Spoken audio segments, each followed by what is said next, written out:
ரசாயன கேஸ் வந்து விஜய் சந்திச்சிருக்காரு. இந்த பொலிட்டிக் டெவலப்மெண்ட்ல எப்படி சார் நீங்க பாக்குறீங்க? 2 முறை சந்திச்சதா சொல்றாங்க. யார் ஒருவரை எத்தனை முறை சந்திச்சாலும் நாங்க மக்களை சந்திச்சுட்டு இருக்கோம். இங்க வந்தீங்கன்னா 1000, 2000, 5000, 10,000, 1,00,000 மக்களை சந்திக்கிறோம். மக்களை சந்திச்சீங்கன்னா அவங்க பிரச்சனையை சொல்லுவாங்க, தீர்த்த அரசியல். நாங்க ஏசி ரூம்ல உட்காந்துக்கிட்டு பொலிட்டிக்கல் ஸ்ட்ராட்டஜிஸ்ட கூப்பிட்டு பக்கத்துல உட்கார வச்சுக்கிட்டு அவங்க சொல்ற ஐடியா கீழே வந்து மக்களை கேட்கும்போது எதுக்கு ஸ்ட்ராட்டஜிஸ்ட் வேணுங்கன்னா, சாதாரணமா யாத்திரை போங்க, எண் மண் எண் மக்கள் போங்க, பாருங்க, காவடி எடுங்க, மக்களை சந்திங்க, ரோட்ல தெருவுல நில்லுங்க. அது மக்கள் சொல்றது ஒரு மக்களும் பொலிட்டிக்கல் ஸ்ட்ராட்டஜிஸ்ட் தான். அவங்கள கேட்காம ஏசி ரூம்ல உட்கார்ந்து ஒரு ஸ்ட்ராட்டஜி போட்டு நம்ம ஜெயிச்சிரோம் யாராச்சும் நினைச்சாங்கன்னா, அவர்கள் வருகின்ற காலத்துல அவர்களுக்கு மக்கள் சொல்லுவார்கள், என் பிரச்சனையை நீங்க பேசுங்க. என் பிரச்சனை இல்லாம எங்கேயோ இருக்கக்கூடிய ஒருவர் வந்து அவர் 4 பேர்த்த கிரவுண்ட்ல வேலை பார்க்குற 4 பேர்த்த பிடிச்சு அவங்க 4 பேர்த்திட்ட போய் சர்வே எடுக்கிற பசங்க எல்லாம் யாரு?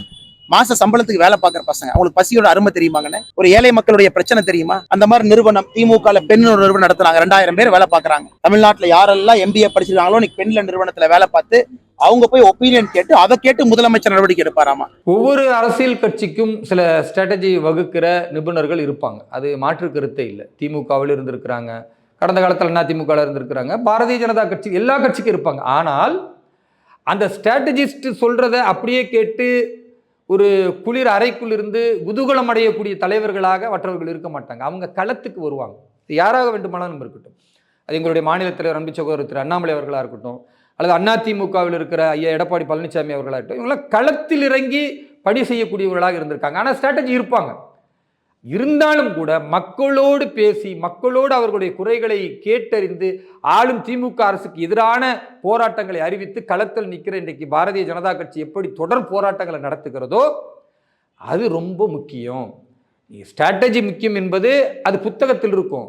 புத்தகத்தில் இருப்பதை நடைமுறைப்படுத்தி காட்டும் பொழுதுதான் மக்களிடத்தில் நாம் வசீகரத்தை பெற முடியும்.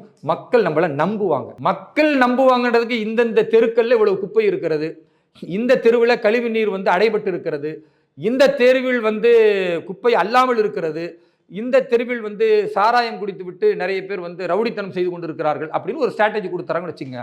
ஓ, இது நல்ல ஸ்ட்ராட்டஜி, நல்லா இருக்கு, இதை நான் கண்டனம் தெரிவிக்கிறேன் என்று ஒரு அறிக்கை விட்டுட்டு அது நல்லா இருமா? அதை மக்கள் ரசிப்பாங்களா? அதை மக்கள் ரசிக்க மாட்டாங்க. எப்போ மக்கள் ரசிப்பாங்க, எப்போ மக்கள் விரும்புவாங்கன்னா, இந்த குப்பையை அல்லாத நகராட்சிக்கு முன்னால் ஒரு போராட்டம், இல்லை நகராட்சி முன்னால் குப்பையை தூக்கி அள்ளி போட்டுட்டு போராடி அதில் கைது செய்யக்கூடிய பாஜக நிர்வாகிகள் இருக்காங்கன்னா அதை மக்கள் நேசிப்பாங்க. அந்த தெருவில் எப்போ பார்த்தாலும் குடிச்சிட்டு வரக்கூடிய பெண்களை கிண்டல் அடிக்கிறான்னா அதுக்கு அறிக்கை விடக்கூடாது. அங்கே போய் நின்று கிண்டல் அடிக்கிற அவர்களை 4 சாத்து சாத்திட்டு முடிஞ்சா வழக்கு போடுறான்னு காவல்துறை செய்யாத வேலையை நாங்கள் செஞ்சிருக்கோம் களத்தில் நின்றா அப்படிப்பட்ட பாஜக நிர்வாகியை மக்கள் நேசிப்பாங்க. அதுக்கு அறிக்கை கொடுக்கக்கூடாது.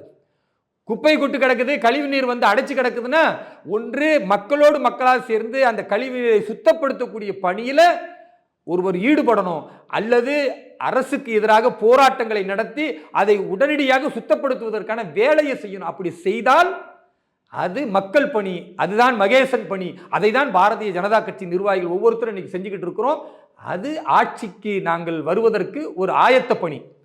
அதையெல்லாம் நாங்கள் கண்டிக்கிறேன்னு அறிக்கை விட்டா அது ஸ்ட்ராட்டஜியாக இருக்குமே தவிர, அறிக்கையாக இருக்குமே தவிர மக்களை அணுகுகிற வழிமுறையாக இருக்காது. அதனால தான் எங்களுடைய மாநில தலைவர் அன்பு சகோதரர் திரு அண்ணாமலை அவர்கள் சொல்லுகிறார், நீங்கள் ஏசி அறையில் உட்கார்ந்து கொண்டு ஸ்ட்ராட்டஜி சொல்வதை எல்லாம் கேட்டால் அதை மக்கள் ரசிக்க மாட்டார்கள், விரும்ப மாட்டார்கள். சொல்லுவதற்கு காரணம் அவர் களத்தில் நின்று உழைக்கிறார். ஒன்றுமில்லாத பாஜகன்னு சொன்னதை இன்றைக்கு மிகப்பெரிய அளவுக்கு வளர்த்தெடுத்ததில் அவருக்கு மிக முக்கிய பங்கு இருக்கிறது. அப்ப பாரதிய ஜனதா கட்சியின் தலைமையின் கீழே பல கட்சிகளை கூட்டணி அமைத்து 18.5% வாக்கு வாங்கி இருக்கிறார் என்றால் அவருக்கு தெரியும் ஸ்ட்ராட்டஜி முக்கியம், அதே நேரத்தில் களப்பணி என்பது அதைவிட முக்கியம் என்பது. அந்த அடிப்படையில் ஒரு அறிவுரையாக சொல்லியிருக்கிறார். அதை விரும்பினால் கேட்கட்டும், இல்லை விரும்பினால் நிராகரிக்கட்டும், அது திரு விஜய் அவர்களுடைய கொள்கை கோட்பாடு.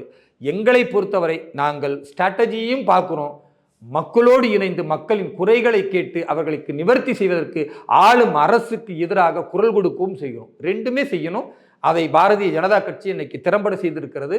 எங்கள் நோக்கம் வெல்லும் என்பதில் எங்களுக்கு எந்த மாற்று கருத்து